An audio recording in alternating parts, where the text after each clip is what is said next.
வணக்கம் ஃப்ரெண்ட்ஸ். நேற்று போட்ட வீடியோவில் பழுத்த கொடுக்காப்புளி பார்த்துருப்பீங்க. இன்றைக்கி சில ரோஜா பூக்களை காமிக்கிறேன் வாங்க. இந்த ரோஜா பூவை பாருங்கள், எவ்வளோ பியூட்டிஃபுல்லாக இருக்குது. ஒரே கொத்தில் 8 பூக்கள் வந்திருக்குங்க.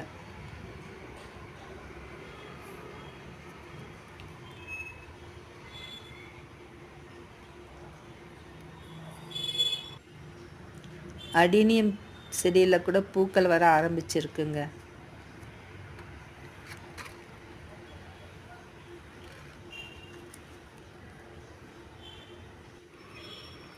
பாருங்கள், மஞ்சள் ரோஜா பூக்கள் கூட எவ்வளோ அழகாக இருக்குது. மஞ்சள் ரோஜாக்களும் மற்றும் டார்க் பிரிக் ஆரஞ்சு ரோஜாக்களும் கண்களுக்கு விருந்தாக இருக்குங்க. இந்த பூச்செடிகளுக்கெல்லாம் நான் ரீசண்டாக புளிக்க வைத்த பீட்ரூட் கரைசல் கொடுத்தேங்க. வீடியோவை லைக் பண்ணுங்கள், ஷேர் பண்ணுங்கள். என்ஜாய்.